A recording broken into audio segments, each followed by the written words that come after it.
Recording. I'm gonna let it settle down for a bit.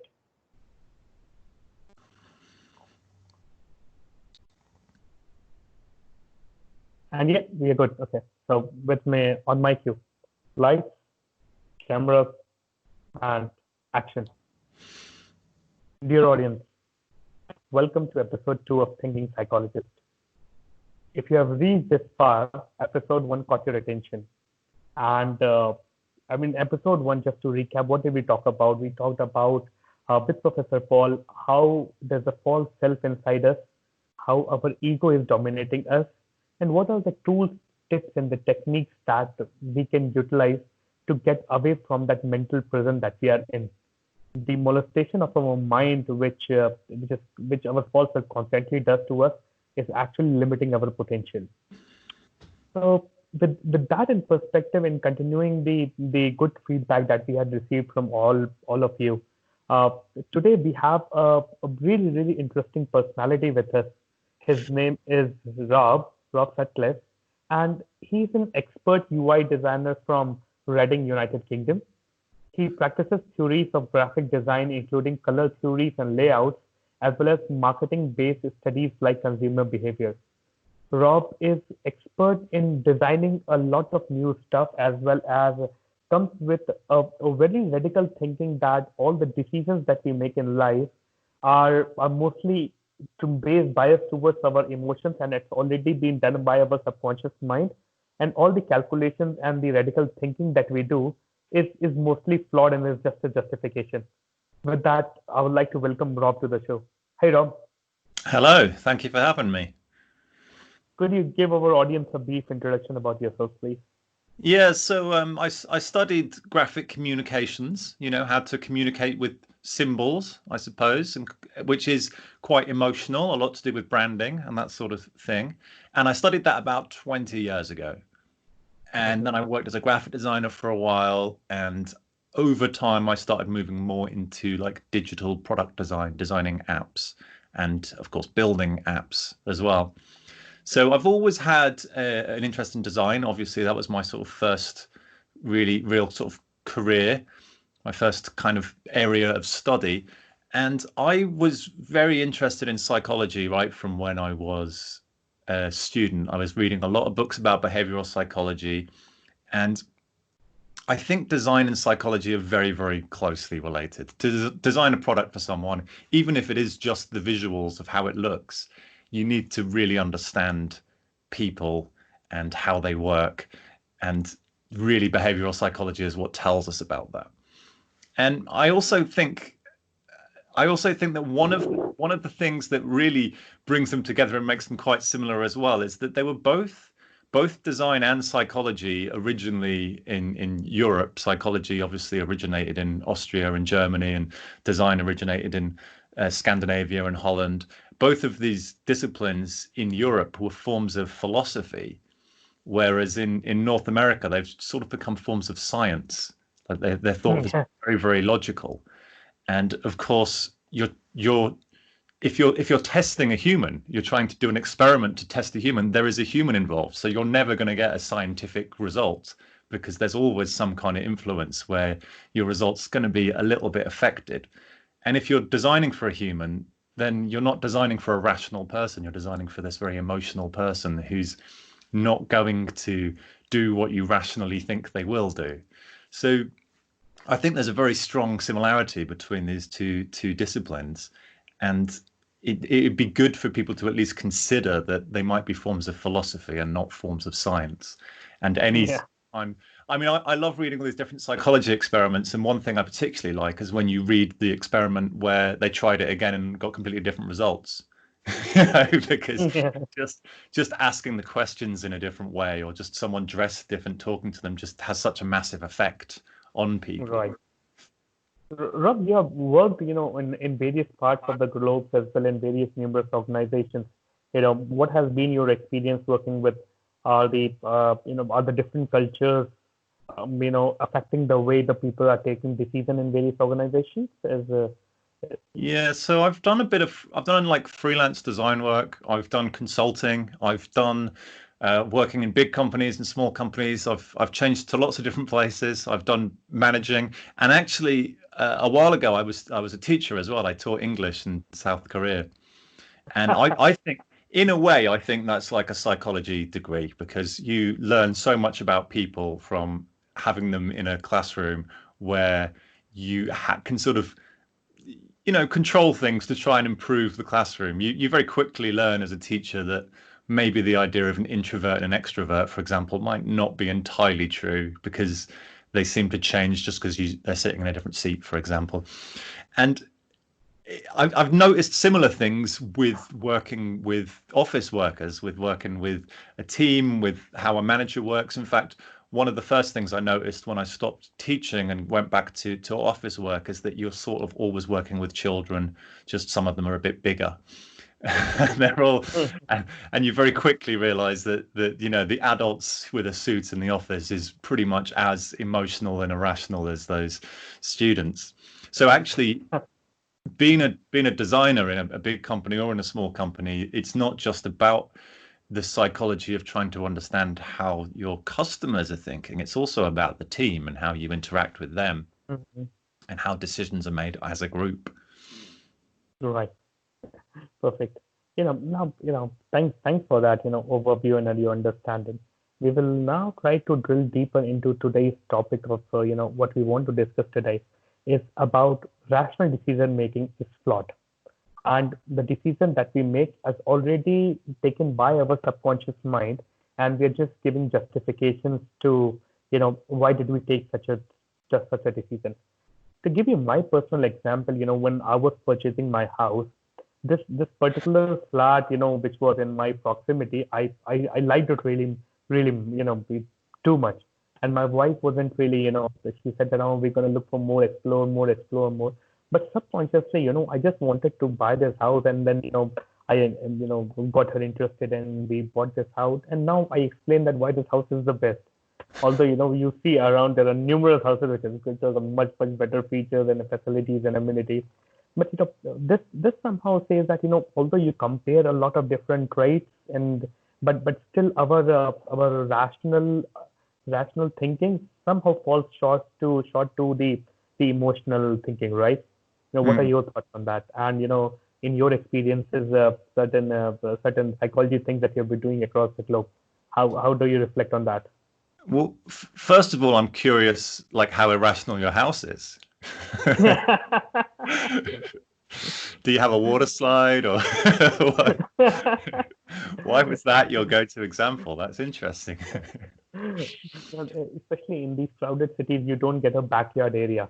So this was on a ground floor. I had a big backyard area, and the next plot was clearly empty. It's going to be remaining empty, so a lot of sunlight, air, and a lot of space to play. So that was that's me giving a rational, Yeah. Well, I think actually again. think something like buying a house, you want to intentionally be a bit irrational, a bit emotional, because it's going to be your emotional self that's going to be living in it. Mm-hmm. It's very, very rational to think about how the market's going to change and stuff, but you have to enjoy your life whilst you're in it. So it should be quite an emotional decision. But I think what's good first is to sort of explain what rational means, because I don't think it's that well defined a word in itself, which is kind of a bit strange. But I think when we talk about something being rational, we're pretty much just talking about it not being emotional. We're saying we made a decision without emotion. We used past experience, we used facts, we used data, we used anything else like that, and sort of suppressed any kind of emotion. So I would say, people often joke about Donald Trump being quite irrational, and what they mean is he might make a very sort of sudden decision as a response to something that upset him. He a few weeks ago he signed this thing to try and change the laws on the internet because he was upset that Twitter fact checked something he did, and almost straight away he's signing some new law to try and change it. And you can straight away see that wasn't because some new data had come out or some new facts or any sort of new experience. It was entirely to do with like an emotion inside him. And then you've got the word logic, which isn't necessarily quite the same as rational. It's more like how we make those decisions. We perhaps a scientist or a mathematician will have a logical process to reach their decisions. And although it's very hard for us to be rational human beings, as we're going to talk about for most of the next hour, we have systems in place that we use to try and force ourselves to be rational. So a scientist, and if you are a scientist and you need to sort of test something, maybe a new vaccination for a virus like we have right now, they need to be quite, have sort of trust their intuition and trust their gut a bit with deciding what to test. But then the process by how they test it is a logical process to make sure that sort of scientific process is rational. So a scientist needs to both be a bit irrational whilst deciding what to test, and then possibly a bit rational when figuring out how to test it. So like logic is the process we put in place to try and force ourselves to be rational. But the reason we need to actively do that sometimes, and I don't want to sort of start saying rational thinking or rational arguments or rational logic is bad. Of course not. Of course, it's incredibly useful in the right context, but we also need to be aware that we just aren't rational. So there was experiments done by the neuroscientist Antonio Damasio, where he realized that working with patients who couldn't feel emotions, they also couldn't make decisions. And however hard we try, there is no such thing as making a decision without emotion. There is always... Are you talking about the split brain experiment that happened in 1970s, maybe? Partially, yeah. So there was, of course, these experiments about the sort of split brain, where we realized that our brain doesn't necessarily all the parts communicate with each other as well as we think. And sometimes you can communicate to them separately without getting into too much detail. Where you ask the visual part of your brain to make a decision, and then ask the person to rationalize why they had chosen something. Choose one of these two pictures.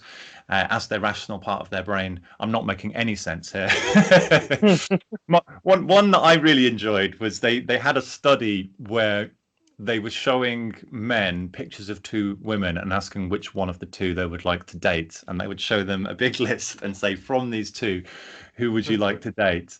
This isn't entirely to do with split brain, but then sometimes they would use a sleight of hand trick to swap one of the photos after they'd chosen.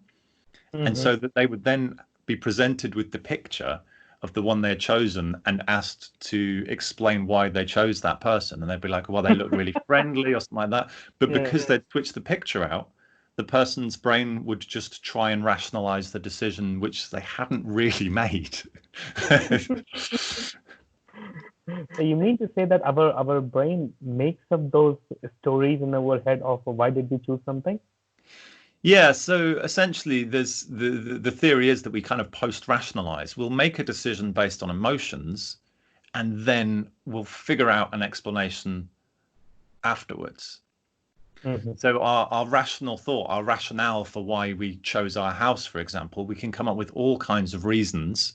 We can come up with all sorts of, well, it's near the main road and it's going to go up in value and all this sort of stuff. But ultimately, we made the decision based on emotion before we ever got hold of all those logical, rational reasons, so to speak. So I actually, I had a JP Morgan quote I thought was quite good, where he says, a man always has two reasons for doing anything. They have a good reason and the real reason. And when you're dealing with, obviously in his case, business or design or something, you have the fact that people will tell you why they did something, but that's not actually why. So obviously if you're designing products, you're interviewing people a lot and asking them about their behavior. And you kind of always need to be aware that they're not actually telling the truth most of the time. They have behavior and they're trying to rationalize why they do things. I think it's probably quite a wide area of psychology, and I don't think we should sort of talk about it for the whole time. But generally the rule is that your beliefs follow your behavior rather than your behavior following your beliefs. You act in a certain way, and then you try and explain why you acted that way, and you come up with some very non-emotional, very reasonable sort of explanation, when in reality you generally do things for quite an emotional reason. And I think it's important to think about this because it relates to all kinds of decision making. And you want to be aware that most of your decisions are irrational, so that you can try and look for kind of logical systems to maybe get away from that, but also to know that actually your gut instinct can be really, really smart sometimes. And so you want to sort of trust that gut instinct, that inside feeling. So the other day we talked about this experiment in universities with the two paintings, and I've talked about this a few times. It's on my course, and I've sort of spoken about it in a few presentations I've done already. I'm getting very used to talking about this. But there was an experiment in universities in the US where they had posters by Piet Mondrian, and Piet Mondrian's a very abstract artist. We've got very famous abstract art with big colourful shapes on the canvas. But his earlier work, he was quite figurative, and he drew trees and that sort of thing. And so they went to these campuses and they had posters of one of his abstract paintings and then one of his earlier figurative paintings. And they said to people, you can take one of these home, put it in your dorm room, whatever you want. And most people took the abstract painting. And if you ever saw it, you would recognize it. It's called Composition Number 2. And it's got big yellow squares and red squares and blue squares. And it's very bold and colorful and simple. Most people chose the abstract painting. But then they went round to universities again and had the two posters and said, you need to tell us why. You need to give us the rationale. But because they knew they had to give the rationale before they made the decision, it changes the decision. Suddenly then people are choosing the figurative painting of a tree because it's much easier to talk about. Or that's we can only speculate, but it's much easier to talk about. So it actually changed the decision people made because they had to explain why, because they knew they had to post-rationalize. It affected their decision. And so then they go to a bunch more universities. In the first scenario that once they were given a chance to pick up any painting, they were picking up the abstract. So picking up the abstract painting, does it have any relation to their emotional attachment to the painting, or they didn't have to explain it, or it was just easy to do that, or why would they choose it? In my professional opinion as a designer, it's because people think design's very objective, or they think aesthetics is very objective. They think that some people like some paintings and some people like other paintings, but it's actually not as objective as you'd think. It's I mean, it's not as subjective as you'd think. It's pretty well defined what people will like looking at and what they won't like looking at. And one of the things that people enjoy to look at is actually very simple shapes with very simple color palettes. And so you'll notice that design has over time become much more simplified as we've learned more about how people perceive and what they like and this sort of thing. You look back at the Victorian era and everything had flowers all over it and stuff, and now a design will be like Apple. Everything's very, very simple, very clean. And if I had to try and guess why they would choose an abstract painting over a figurative painting, it's just because it objectively looks better to us. We like lots of white, clean space with not too many colors. We're very simple people, really, but it's easier for us to perceive, supposedly, because it's easier to perceive. We like to understand our environment. We like to be able to understand where we are. And so too many complicated shapes around is perhaps unattractive to us. But then they go back to the universities with the two paintings and they say, you can take one of these posters home, but you have to tell us why you didn't want the one that you're leaving. And then what's interesting is then they choose the abstract painting. And so the speculation, at least, is that it's easier to talk about a picture of a tree than it is to talk about an abstract painting. And so you ask someone to post-rationalize their decision, they're going to talk about what's easy. And I've tried like I said, I've used this example for a few talks now, and I tried this, and then I got people to tell me why they preferred one of the two paintings. And Mm-hmm. both the people that told me chose to talk about the tree and not the abstract painting. So the person who chose the tree explained they liked the tree better, they blah, blah, blah, blah. But the person who chose the abstract painting said, I chose this one because I don't like the tree because it's too complex, and you know, all this sort of stuff. So right there, as I'm using the example, people are both talking about the figurative painting. And this is this is a big thing with design, with business, and probably with our life a lot, is that if you get people to make a decision and they're going to post-rationalize, they're going to talk about what's easy as well. They're going to talk about what's very easy for them to talk about. And if you're a product designer, you're interviewing customers, one thing that we get people to do a lot maybe is interview people about their mobile phones because they're so personal and they've got so many different reasons why they chose one rather than another. And people will give you all these ridiculous post-rationalized reasons for why they chose one over another. But often they'll talk about things that are easy rather than things that are even really getting to the heart of the issue. So I mean, essentially, we post-rationalize and we talk about what's easy.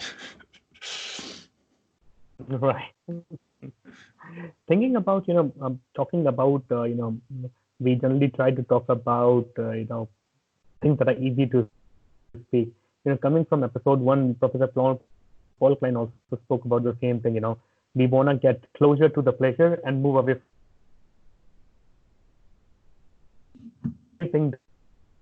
anything that brings us closer to the pleasure. We want to get closer. We want to speak more about it. That somehow makes sense here. Any other great examples that you would like to position into the thought process why rationalization is again not a good thing to look at when it comes to design aspects? So sorry, you did break up a little bit there, but you're asking me about how people like to get closer to the pleasure and further away from the pain. It was that. Yeah. I think there can be a bit of a problem with how we're designing things. This specifically looking at this now, we're spending so much time looking at user experience is the big buzzword of the last 20 years. Really, everyone wants to look at what people's experiences are and try and optimize for their experiences. But sometimes the things that people think they want in the short term can be really bad for them. And actually, in some ways, the way that we've optimized social media and how that works and all that sort of stuff to fulfill these very, very short term move towards the pleasure, move away from the pain kind of scenarios, is potentially quite bad for people and quite damaging.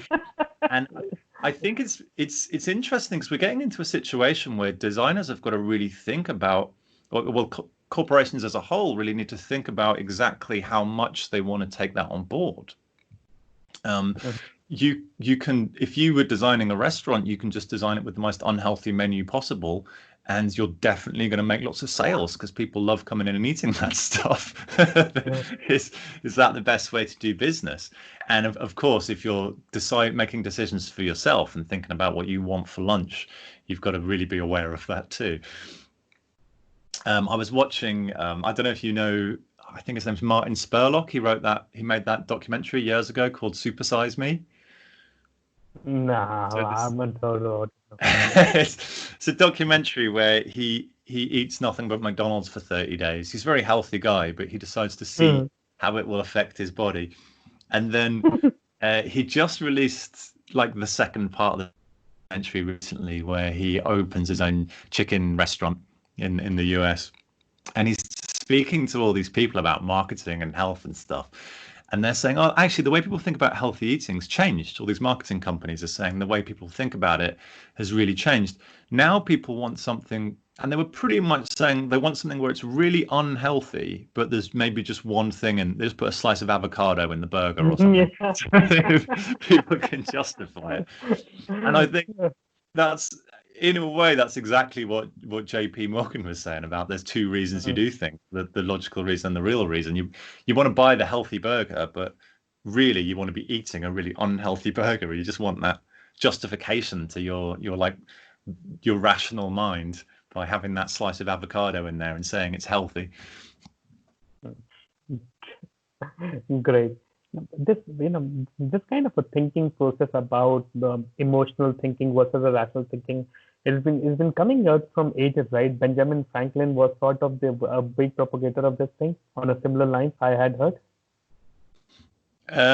So Benjamin Franklin's kind of, I suppose he's sort of seen as the rebirth of the Enlightenment in the 18th century. He's kind of one of the forethinkers in that whole area. And the reason he comes up when people are talking about rational thinking is because of something called Franklin's Gambit, which is that Benjamin Franklin was a vegetarian, but not always. And the reason is, it ties in perfectly with the healthy food aspect. The reason is because he had all these logical, rational reasons for why you shouldn't eat meat. But then if he smelled meat, suddenly like his rationale would change. Suddenly he would, one argument would be way more important in his mind and one would be way less important just because of the situation he's in and what he can smell. The thing is, you can sort of make a relatively rational argument for anything if you want. And you see people doing this in offices all the time. They're very good at, two people find rational arguments that oppose with each other and they'll spend the next 6 months just saying their argument backwards and forwards. We see it in politics all the time at the moment as well. But Benjamin Franklin was talking, later in his life when he kind of realized about all this. He said about how he had noticed that it was very convenient to be a rational person because you can decide what you want to do and then you can come up with the reason for it. So, even back in the 18th century, Benjamin Franklin very quickly noticed that, you can sort of use rationale to justify the thing that you were going to do anyway, whether it was eat meat or not eat meat. You can find a rational reason. And of course, he's the sort of slightly more new age version of a rational thinker or someone who was trying to push it. And even he didn't necessarily get fully behind it. But really, it was like Aristotle originally back in ancient Greece who brought us rational thinking, rational decision making. And it makes sense to come from ancient Greece because that's where democracy first started, the first time that people had serious decisions to make. And Aristotle actually himself said that you shouldn't be using rational for decision making. You should be, it shouldn't be the thing that you use to make a decision. You should be using a whole range of thinking tools. And Aristotle gave us rhetoric, for example, which is kind of the art of persuasion. And he believed there's other scenarios you should be using that. But one scenario that he says you can't use rationale for, and we've all sort of said it and thought it since, is if you're trying to make any kind of imaginary decisions about the future, like how things will be in the future, you can't really rely on any, you can't get data for that because all data exists in the past. You can't use your past experiences beyond a point because they all exist in the past. And so for, something like design or any sort of things to do with innovation or any life decisions you're trying to make, then rational thinking's going to be very limited help to you, and you shouldn't really be using it for making those kind of decisions. I suppose something like where people write up the pros and cons of a decision, and they say, let's write down all the pros and all the cons to try and help us identify what's the correct course of action. I guess, that is like a logical tool that you're trying to use to make your decision. But if you're deciding something for the future, then something that Aristotle himself specifically said, you can't really do that. You can't prove things that exist in the future using rationale, really.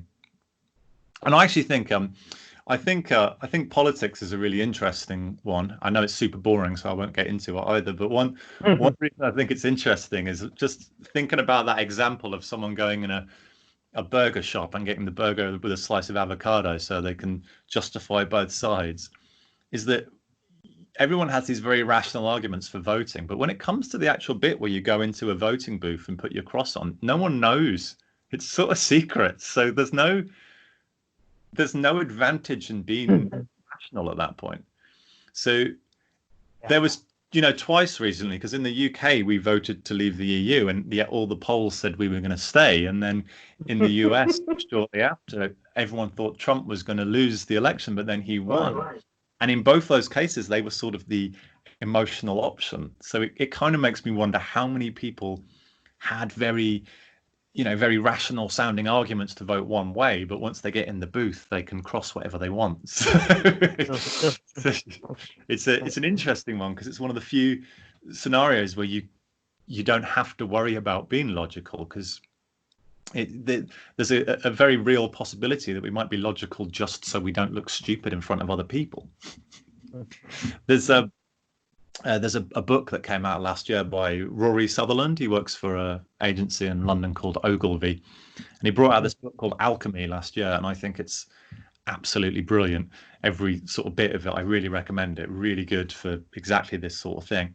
And he had this whole argument about how in offices, nobody gets fired if they make a rational decision, or they say we should do something rational, and it turns out they're completely wrong.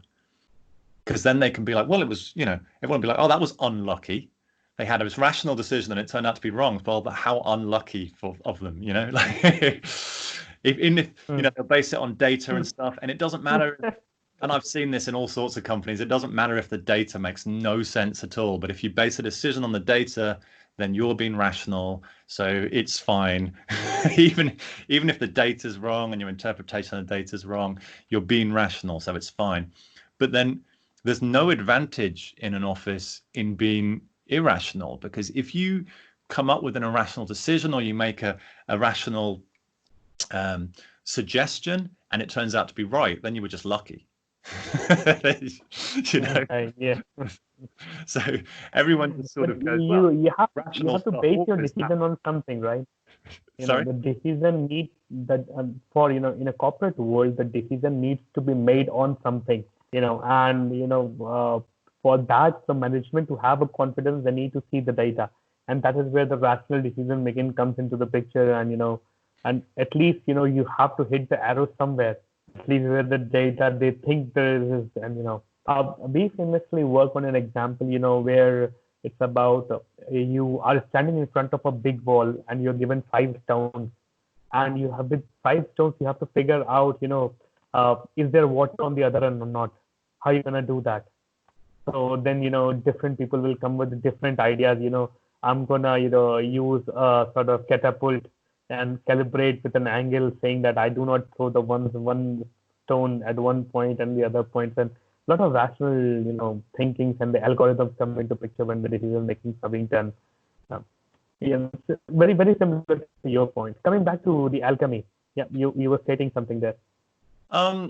Oh no, really, I was just sort of finish that point up. I just find it fascinating how if you're in an office, and the more corporate and bigger the company, everyone sort of has to pretend the world's run on rational thoughts. We kind of have to pretend that whilst we're at work, even if we know it isn't, because if we're irrational, like I said, you might get fired. So you have to just pretend to be rational. If you run a team and someone on your team's been irrational, you're like, no, you can't do that, because then I look bad, rather than caring about the final outcome. But then as soon as people leave their offices, they go and get in their like ridiculous sports car. Their bright yellow sports car, which is totally unpractical and just uses up all this gas and stuff. And it's just this massive expense, and it's just a tool. And it's clearly this emotional toy for an office worker. But nobody can admit to that emotional part of themselves whilst they're in the office, and the second they leave, it's all about the emotional part of themselves, the house they choose or the car they choose and everything. But whilst you're sort of in the office, you have to pretend that doesn't exist. And recently there's been a lot of people interested in doing design thinking workshops and trying to incorporate design thinking to try and bring about this idea of rather than trying to come up with a rational argument, trying to figure out how to test your ideas in the real world, and what's the quickest way to sort of get out there and try it out with real people rather than try and say something that sounds kind of scientific. So you have a lot of these design thinking workshops, and it's because they've been proven to really help companies and help how businesses are run and help people think, then it's a very rational decision to send an employee on a design thinking workshop. But it's a very irrational decision to let them do anything with what they learn when they get back. So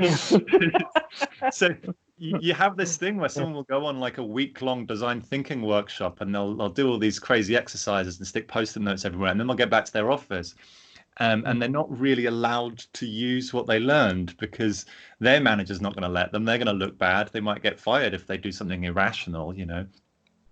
And it's interesting because when you look at it, it's not, design thinking is, by the way, it's a bit of a buzzword, and it means slightly different things to different people. In fact, a lot of people will run design thinking workshops and just teach you a process because that is very logical, and it's very easy for that to be accepted in a corporate office. Yeah. But back in the 1980s, there was something called it wasn't called evidence-based design. It was called evidence-based something. I can't remember, but it was the exact same thing. It was about, like, you're trying to design a product.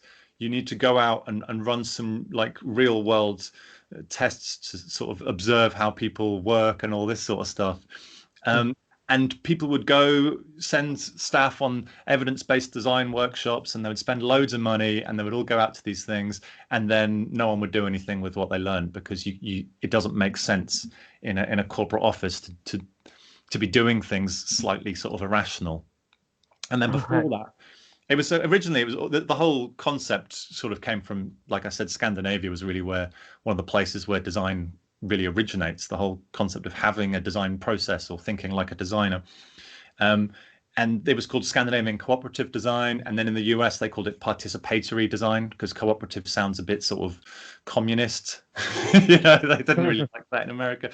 So every generation has had this kind of different word for trying to oppose business thinking, trying to make people think more like a designer in an office. But it doesn't work because the office doesn't work like that. Right. And if someone has a big corporate job, you've got a suit wearing job in a big office, I wouldn't even recommend it. I would say what you should do is you should go to work, you should make no decisions, you should touch nothing, and you should say lots of rational things. Make lots of rational comments to justify and whatever each other. But in your real life, when you get home and you want to try and make good decisions, the last thing you should do is use sort of rational arguments to make those decisions. You really would want to be able to switch one off. Coming back to an interesting point there, how we take emotional decisions is majorly coming from how we as humans have evolved during the ages, right? So if you look at Darwin's natural selection and the theory of evolution, it's those genetic codes which are embedded inside us, which are forcing us to be more emotional in our decision making.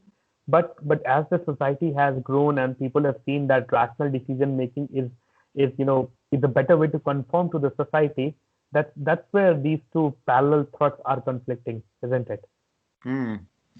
Yeah. So what you're saying is that I mean, the business example is perfect. That people will act rational whilst in an office because they need to conform to that. They don't want to lose their job. So it's very much about the community. I think the survival of the fittest quote that Charles Darwin said, survival of the fittest. I think that's really interesting because with humans, survival of the fittest is that we have these insanely large brains. We've just developed these massive brains, which sort of suggests that the way that we compete with other humans is with our huge brains. But you have to kind of wonder exactly why they've got so big, because we don't need that big a brain to be able to escape the predators in our natural environment. And you don't need that big a brain to work out how to get food. To a certain extent, for the survival of the species and the rest of things, we probably need to be be quite intelligent. But survival of the fittest is a thing that Charles Darwin said, and he's often quoted on, but that's not really the whole story of what he said. And that wasn't even that original an idea when Charles Darwin was around. That was quite a common belief. You know, I mean, he was a very religious person, as was a lot of people, and we believed that, you know, I don't know what your belief system is or all your listeners, but, you know, he was a religious person. So for him to say that was quite controversial. But what Charles Darwin went on to say was that actually quite the opposite of survival of the fittest, that sometimes it's not the fittest at all that survives, but the one that signifies strength the best. So if I give you sort of an example, you might think of like some deer with some big antlers or something, then how they decide which other animal they're afraid of and which one they sort of let do what they want. And then, of course, how other deer decide who to mate with is based on the size of their antlers after a while, because that becomes the thing that gets through their perceptive filters to tell them this deer is stronger than this and that they will provide better offspring and they will be better for our society and all that sort of stuff. But there's supposedly been cases of animals going extinct because they get so crazy obsessed with their ridiculously big antlers or their ridiculously big, you know, who can make the biggest growling sound, or the, you know, the beak that makes the best chirpy noise, which is the one that tells all the other animals in that species that this is, you know, the one that's in charge and this is the one that should create the most offspring, but actually isn't the strongest at all. And so, and I'm actually quoting Rory Sutherland again here from the Alchemy book, because he put it better than me. He said that it's actually the animal with the best marketing department, not the strongest. It's the one that communicates the strength. But with humans, it's, you know, the strength that we've decided is the strongest is brain size, and that's why our brains have got so ridiculously big. But it's a great example. I think the survival of the fittest thing is a great example of people talking about what's easy to talk about. You know, it's a quote, you know, it's a one-line thing that someone said once, and it's easy to talk about. So we will keep bringing it up, even if we don't completely agree with it. So in the 1970s, there was a guy called David Mech, and he wrote this book, and I can't remember what it was called, but it was about packs of wolves. It was about packs of wolves that he observed in zoos, and he noticed that there was a very aggressive male and a very aggressive female in the pack of wolves, and that they were the ones in charge and everyone did what they said. And he sort of coined this term alpha wolf. And in the sort of late 1970s and then early 1980s, businessmen had this idea that they should be very aggressive and very loud, and they would refer to them as alphas or alpha wolves or alpha males or alpha females. Yeah. But very quickly, David Mech came back and was like, whoa, that's not exactly what I said.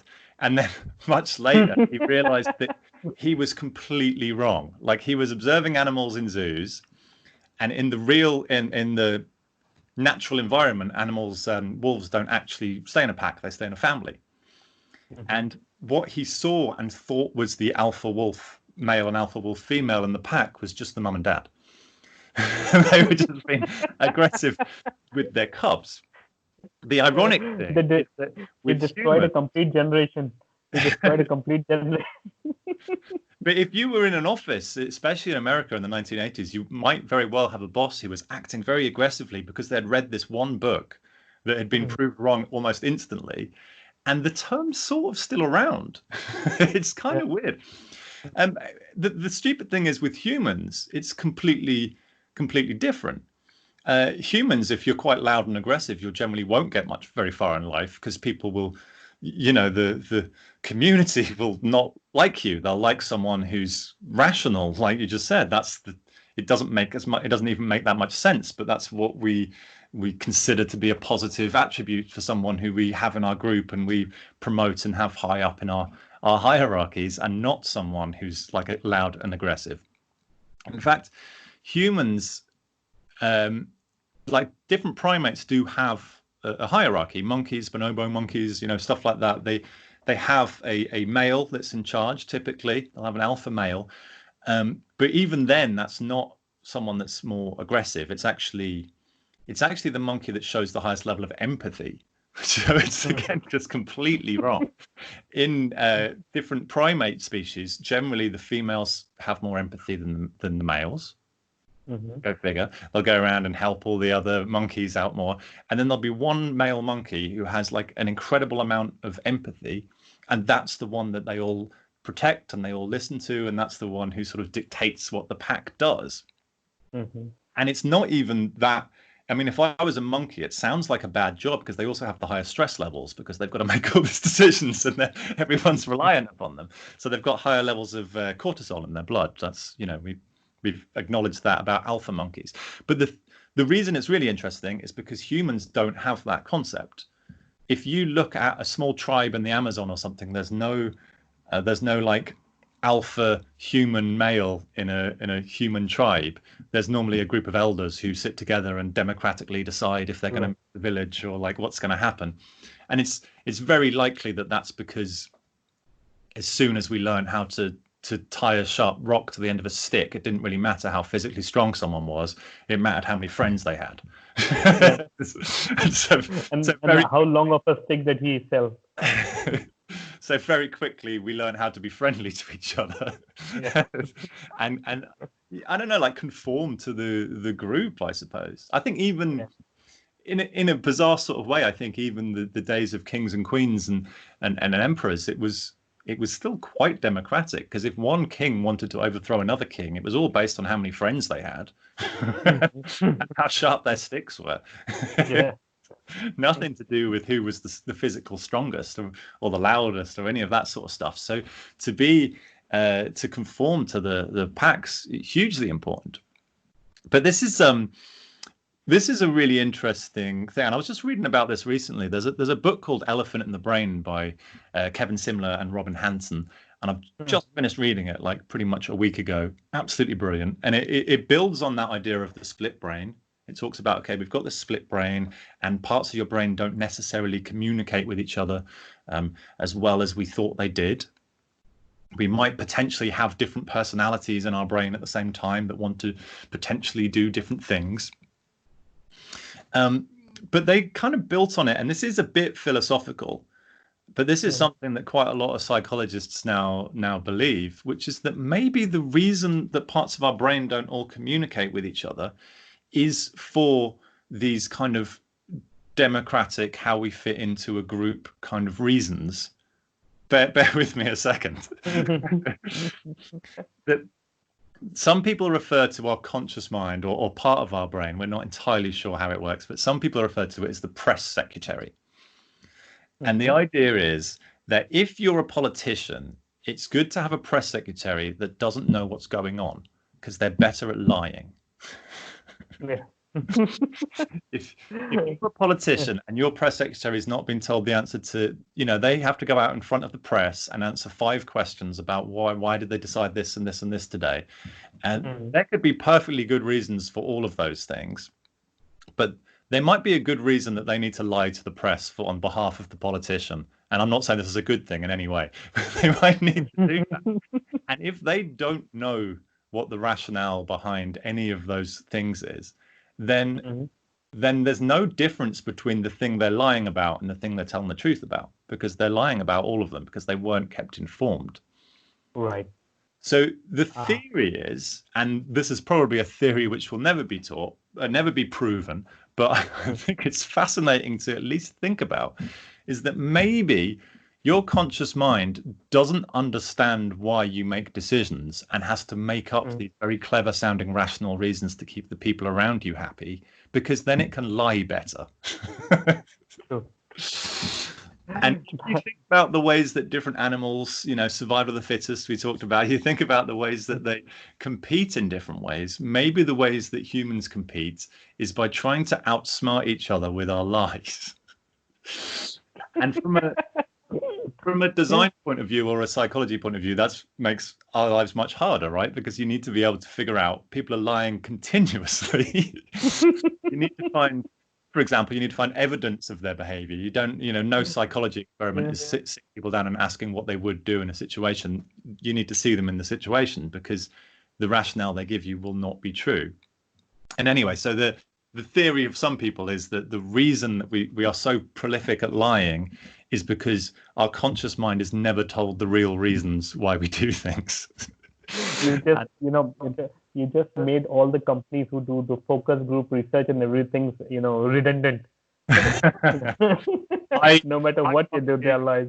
I can't believe we still have focus groups anyway. I mean,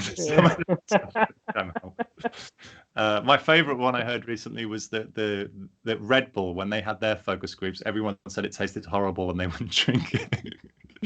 And yet Red Bull is now this massive. Whoever thought that they would compete with Coca-Cola? Like massive. Yeah, right. Or the like way back early in focus groups, there was the Aeron chair, which is the first kind of chair with like a mesh back. People have these big padded chairs, and everyone who saw it said, "There's no way I would sit on that. It looks really uncomfortable and all that sort of stuff. I need mine to have big padding." And then it was the best-selling chair ever made, or something. And now all chairs are these mesh things. And focus groups are terrible. So then the problem for the designers is what to design and how to design when your evidence-based designing, your design thinking, everything is going to fall short. Because the user itself is lying and he's not aware about why is he doing so. Yeah. Well, I suppose it's similar to psychology in that you never have an answer. You never really know. All you can do is do your best guess. And you're better off, of course, trying to watch what people are doing rather than ask what they're doing. Although talking to them is, of course, great. You also need to be looking for tells. And you should ideally be talking to people about their behavior and try and get them not to hypothesize about what they might do in future. I actually had a student recently. I've got an online course, and they messaged me and they said, you said to interview people about their mobile phones, but my friend doesn't have a mobile phone. So I decided to ask them about what phone they would have in future, what phone they will buy and why. And I was like, no, you can't do that. You can't do that, because they're going to tell you about the values they want to have, not the ones they really have. Okay. My example was that I'm really into I'm slightly obsessive about trying to make a distraction-free environment to work in. I've actually got these headphones I've ordered on Kickstarter, which have EEG sensors in that read your brainwaves, so you can see when you're getting distracted. And I use a Pomodoro timer and all this sort of stuff. And if someone asked what phone I want to buy, I would say that I want a phone which doesn't have any apps on it. It's super simple because it's a distraction. I would say I don't want it to be colored. I want it to have a long battery life and be solid so that I can drop it. And I come up with all this stuff, but it's all lies because I've got this like ridiculous Samsung thing with a curved edge, and it it's massive for no reason, and it costs like loads of money. And if you ask me what I would do in future, you're just going to get lies. Whereas if you look at what I've actually spent my money on or my time on, then you get something slightly closer to the truth, maybe. And because, of course, you've always got people asking about what's easy, you kind of you want to try and ask them the harder things. If you go out, you have this every single round. You have designers go out and interview the customers about their behavior and what sort of things they want to see. And you always have someone say, you know what, people are too busy to use the software. People are too busy. An example everyone knows, people are too busy to go to the gym or to cook food. They've got these busy lifestyles. And that's always someone's, gut sort of knee-jerk reaction rationale for why they don't do things is always, I'm too busy. If someone says they're too busy, all they've told you is that they prioritize the whole bunch of stuff before that thing. I'm too busy to go to the gym means I want to do my work, eat some food, watch TV, I want to do all of those things before I go to the gym. That's all I'm saying if I say I'm too busy.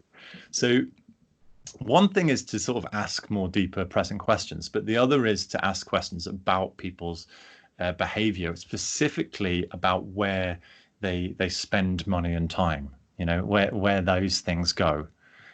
Because I say I would like to be focused and productive when I'm telling someone what phone I might buy hypothetically in the future, but the amount of my day that I waste doing totally unproductive stuff is insane. You know? And there's a guy called Walt Gillette who used to work at Boeing. He was in engineering and design, and he was pretty high up. And he had this thing where he said they actively try and design or improve the design of the things that people can't articulate. He said they go and ask, a focus group type scenario. They go out and ask people, and everyone tells them the toilet's too cramped and they don't have enough leg room. And that's all, they get through all of that. They listen to it all. And he says, yeah, we ignored all that. and then we focused on the stuff they couldn't articulate. And it's stuff like getting the cabin pressure right. You would never come up with that in a focus group. You would never even conceivably think that was why you're uncomfortable. You would go, I'm uncomfortable. It must be the chair. And that's your sort of post-rationalized reason for being uncomfortable. But it could be that you were uncomfortable because of the air pressure and you couldn't explain that. So you thought of something else. And he actually did quite a lot of Boeing's designs were made in specific ways to make the cabin just look bigger than it was. Because if you feel cramped in your chair, it might have nothing to do with how close the chair in front of you is. It might just be an overall feeling because of how the room is around you. So, I mean, another thing that I think's kind of been lost on designers, and it is because of how we adapt to our group at work. But one thing that's been lost is that people aren't necessarily looking for the stuff that people can't explain. Because it's totally irrational to say to your boss, look, they all told us that the toilet was too cramped on the airplane, but we're going to mess around with the air pressure instead. you can't say that. And it's when you look at some of the biggest companies of our time, they're all pretty irrational to begin with. Like Disney's doing amazingly successful, which was even once you get beyond the point that making a cartoon seems kind of irrational, the fact that they made these long feature-length cartoons aimed at children who have no money, and they spent years making them before they released anything. Like Disney was just so irrational, but ended up with these incredibly successful things. And I personally believe Apple were a bit irrational too. I think there's a big thing with marketing courses and business courses where they will do like case studies of businesses. They'll get the business out and then they will post-rationalize why some company was successful. And they'll come up with, people can come up with thousands of like rational reasons why Apple was successful. But I think at the end of the day, people just, it just felt personal to people and there was an emotional connection, and it was probably more to do with their marketing than the product even at first. Right. I think it was actually, and a lot of the time designers will say, well, Apple products just work. They're really intuitive. And I'm like, no, they're not. They're so unintuitive. Don't understand where that comes from. I remember when I first went to university, and I went to art college, of course, art and design college. So all of the machines were Macs because, they were way trendier and they were colorful. And you go to the library to use the Macs, and every time someone sits down for the first time, they'll sort of ask the person next to them, "Where's the right click? I don't know how to right click on." One of the first things you need to do on the computer, and you need to ask someone else. Like, that's not an intuitive bit of kit. And I actually think that part of the appeal of Apple is that it's a little bit irrational. People like that. There's a thing to do with stories where actually people will get behind a story more if it's not true. One of the things that originally brought people together, like in back, cavemen times and stuff, was completely irrational stories about magical animals and, whatever Stonehenge is about, all that sort of stuff. It's really quite irrational stories. And it actually is a really powerful tool of collaboration as well, when we were talking about how people work together, because if you agree to believe something that's slightly ridiculous with a group of people, then you're kind of saying that you trust them and you invest in them and they can trust you. And I know that sounds kind of weird. There's a Chinese, I shouldn't mention China to India, I know right now. There's, like the emperor's new clothes, right? So the story of like some emperor buys some expensive clothes, but they're actually nothing there, and he goes out, and some kid says, "Hey, why is that guy naked?" And it turns out everyone was just pretending they could see clothes to keep him happy.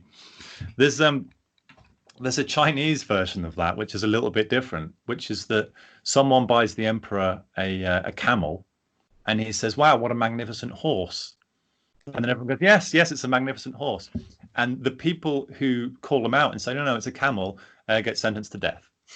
It's not the nicest quote in the world, but the point is, if you're emperor, you want people around you that you can trust and who will have your back and like support you and stuff, even when you are being irrational and crazy.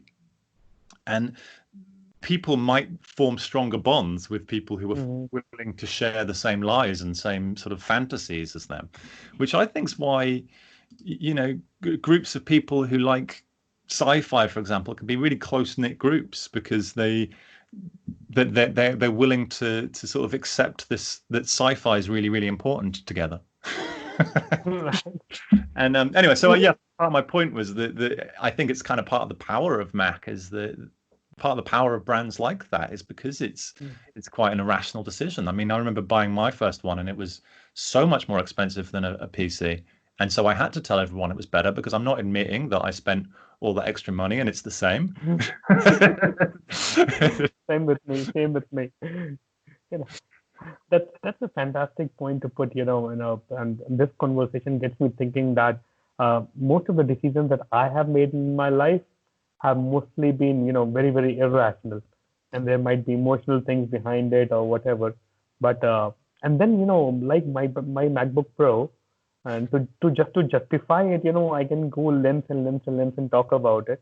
But the Lenovo would have done the same job, and twice the firepower that could have bought in the same price. You can't say that. You can never say. So coming to there's a great. I was just hearing about this the other day. There was a guy that used to work at Nintendo. The guy who originally, his name was Yokoi, I think, something like that. But he was one of the original designers at Nintendo. He invented like the original like Game and Watch, and he was the one who originally thought we should go into games. And he had a rule in meetings where he would intentionally come up with stupid ideas just to like put people at ease, so they didn't have to play that like let's try and say rational things game. So he would intentionally throw some crazy ideas in the room just to make everyone be like, okay, we can say what we think. And maybe that's part of their success. I had this idea a while ago, and I've used this before, where if you say to someone, let's go for lunch, and you end up having a conversation for 10 minutes where they go, oh, I don't mind where we go, you decide, we could go here, and no one wants to make a decision. If you say, rather than say let's go to lunch, if you say let's go to McDonald's, then suddenly everyone has other suggestions. Yeah. Because first of all, they don't want to go to McDonald's unless they're children. They don't want to go to McDonald's, so they really, really quickly want to come up with other decisions or other options. But secondly, whatever they were thinking is better than what you just said. So, and where do you want to go for lunch is, it can never really be that rational a decision. It's a really hard decision to make rationally. So it's a good way of kind of bypassing all of that stuff. Fantastic. Coming to the closing remarks here, Rob, you mentioned that you do certain design courses, and how could rational designs or irrational designs or emotional designs all about. Could you give us a brief on what is it all about? Yeah, so I've got a design course on Udemy, and I tried to make it quite broad. I wanted to cover a whole range of different topics to do with designing digital products, and it is largely around the fact that you need to bypass people's post-rationalizing. So there's a lot of exercises and a lot of talk around a lot of the stuff we were talking about, but a lot of exercises about how you can try and bypass the fact that people are lying to you. How you can bypass it, how you can test it. And I'm trying to. I noticed a lot of online design courses, like I said about the design thinking courses earlier, they are very They try and be very rational and give you a very formulaic process, but design is about creating new things. It's about innovation. So I don't want to do the teaching people to be cooks approach. I want to teach them to be chefs. So I don't give people easy to follow recipes. I give them food for thought that you can chew on and perhaps make you improve your perception and see the world a bit wider, to maybe make you make better decisions in your design. And I suppose one of the reasons I chose that approach was because there's thousands and thousands of design courses online, but they all seem to be saying the same thing about this is the formulaic process. This is, you do this, and it's a very sort of process driven. They sort of make it sound like it is quite rational and almost an administrative kind of process.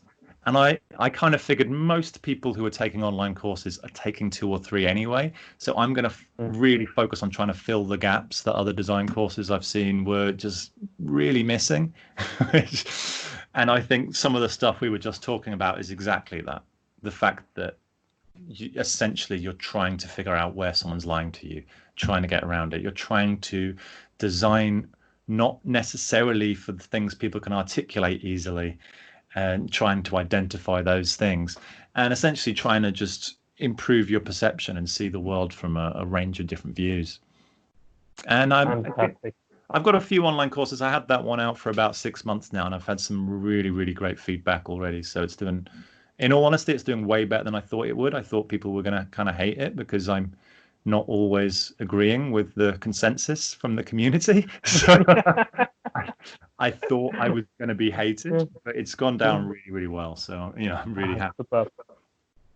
Thank you. I'm going to be right now, for all of our listeners, I'm going to be posting the link to Rob's this particular course in our in the link to the podcast, and there's a special discount link available for next week that can be taken for the Rob's course. So Rob, just the closing remarks. So we understand that there's nothing like rational decision making, and a lot of the growth that has happened in a lot of multinational companies has been irrational, but it has been all the case studies and all the dissection and postmortem that happens it's made it look rational. Now the business schools which are teaching it is mostly how to be more rational in life, rather than we know that we take decisions irrationally, and it's mostly emotional basis.